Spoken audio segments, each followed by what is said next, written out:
హైవ్యూర్స్. వాస్తవానికి మార్నింగ్ వీడియోలో ఈ పాయింట్ నేను చెప్పడం మిస్ అయ్యాను. బట్ ఇప్పుడు సుప్రీంకోర్టు కూడా కొన్ని కీలకమైన వ్యాఖ్యలు చేస్తున్నారు.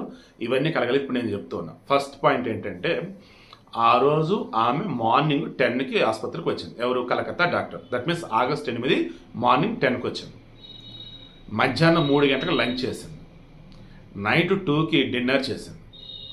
ఈ చెస్ట్ వార్డులోనే 6 పేషెంట్లని ఈమెకి అలాట్ చేస్తున్నారు. వారికి సంబంధించి మొత్తం ఫాలోఅప్ మొత్తం ఈమె చూస్తూ ఉంది. అండ్ ఎమర్జెన్సీ తిన్నప్పుడు ఈమె చూసుకోవాలి. మొత్తం 36 అవర్స్ డ్యూటీ అన్నారు.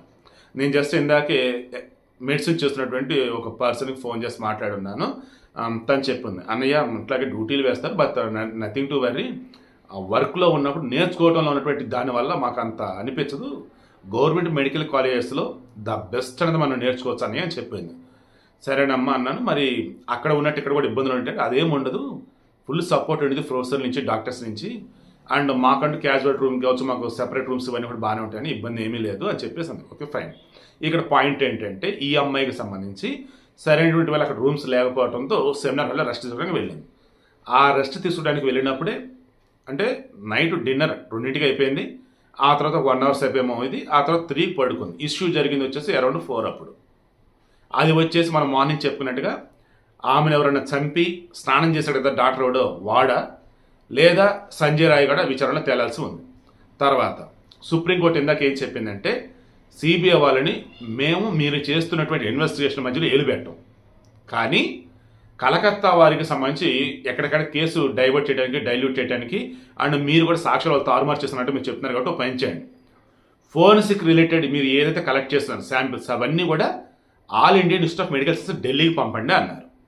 తర్వాత మీరు మా ముందు కేసు రిపోర్ట్ అన్నది ప్రాపర్ వేలో అప్డేట్ చేసి రేపు 17వ తారీఖు మా ముందు ఉంచండి అన్నారు. తర్వాత డాక్టర్లు ఎవరైతే ఉన్నారో ఇప్పటికే కలకత్తాలో వెస్ట్ బెంగాల్లో డాక్టర్లు సరిగా లేక ట్రీట్మెంట్ అందక 23 మంది చనిపోయారు. దయచేసి అలా వద్దండి, ప్లీజ్ అండి, మీరు విధులకు హాజరవ్వండి. మీ మీద ఎటువంటి కేసులు అయితే ఉండో రేపు సాయంత్రం వరకు టైం తీసుకోండి, హాజరవ్వండి అని చెప్పి సుప్రీంకోర్టు వాళ్ళు చెప్పున్నారు. ఇక ఇప్పుడు అత్యంత కీలకమైన పాయింట్, సినిమాలు చెప్తూ ఉంటారు, నేను వాడికి డబ్బులు ఇస్తానన్నా కానీ లంచంగా కాదు, నీకేదైనా అవసరం అంటే తీర్చుకో అన్నట్టు. నువ్వెవడరా ఇవ్వటానికి డబ్బులు ఆడికి అంటే? సాటి మనిషికి సాయం చేయొద్దండి. ఇలాగే ఉంది. మమతా బెనర్జీ ఇప్పుడు ఏం చెప్పింది తెలుసా? కలకత్తా కమిషనర్ వినీత్ని రాజీనామా చేయమని అంటున్నారే, రాబోయే దసరా చాలా ఇష్యూస్ ఉంటాయి ఇక్కడ, ప్రాపర్ వాళ్ళు హ్యాండిల్ చేయాలంటే అన్నీ తెలిసిన అతనే ఉండాలి, అందుకే అతను ఉంచాం, లేదంటే ఎప్పుడు అతనే రిజైన్ చేస్తానన్నాడు అని చెప్పేసి అంటుంది. సో అతను వెనకేసుకు వస్తుంది. తర్వాత అతను ఈ అభయ వాళ్ళ అమ్మ నాన్నకి డబ్బులు ఎవరు చూపాడంట కదా, దానికి సంబంధించి మరి ఏంటి విషయం అంటే ఏమని చెప్పింది తెలుసా? డబ్బులు ఎవరు చూపాడు కానీ లంచం కాదు అది. మిమ్మాయి చనిపోయింది కదా, మిమ్మాయి జ్ఞాపకార్థం ఏమైనా చేస్తారా బాబు, ప్రభుత్వం నుంచి మేము సాయం అందిస్తా బాబు, ఎంతకాలు చెప్పండి అని అడిగిన మాట వాస్తవమే. చెప్పించి కొట్టాలనిపించింది నాకైతే ఆ డైలాగ్ కానీ. మనిషిని అసలు అది. వాళ్ళనట లంచం ఇవ్వదలుచుకోలేదంట వాళ్ళకి. మిమ్మాయి చనిపోయింది కదా, బాధలో ఉన్నారు కదా, మిమ్మాయి పేరు మీద మంచి పనులు చేయాలనుకుంటారు కదా, దానికి ఏమైనా సాయం కావాలా, ఎంత కావాలో అడగండి, మేము ఇస్తామని చెప్పేసి అన్నమాట నిజమని ఉంటుంది. చూడండి ఎంత పనికిమలిందో చూడండి అసలు. ఇందులో మేజర్గా ఇప్పుడు అప్డేట్ ఏదైనా ఉంది అంటే, సిబిఐ వాళ్ళు ఆ ఫోరెన్సిక్ శాంపిల్స్ ఏవైతే ఢిల్లీకి పంపాలి. అండ్ ఆల్రెడీ ఆ రోజు ఒక డాక్టర్ కూడా వచ్చి స్నానం చేసి ఉన్నారు, వాడు ఎవడో తేలాలి.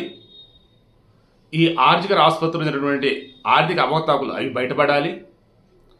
పోలీసులు ఏవైతే సాక్ష్యాలు తారుమారు చేద్దామని చూశారో అది ఏంటి, ఆ పోలీసు ఇన్వాల్వ్ అయింది ఎవరేంటి వాళ్ళకి బయటపడాలి. అండ్ మెయిన్గా మమతా బెనర్జీకి సంబంధించి ఆమె గురించి ఆర్జికర్ ఆసుపత్రి గురించి తెలిసిన ఖచ్చితంగా ఉంటారు ఒకళ్ళైనా.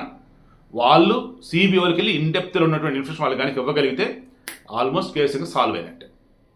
అండ్ క్లోజ్ చేసే ముందు చాలా ఇంపార్టెంట్ అప్డేట్ ఒకటి చెప్పాలి. అదేంటంటే, సుప్రీంకోర్టు ఏమందంటే, డాక్టర్ అభయకి సంబంధించి ఫోటోలు కానీ పేర్లు కానీ ఎక్కడైనా ఆల్రెడీ వీడియోలో పెట్టుంటే దయచేసి తీసేయండి. సోషల్ మీడియా ఎక్కడైనా కనుక పోస్ట్ చేస్తుంటే అవి కూడా తీసేయండి అని చెప్పేసి అన్నారు.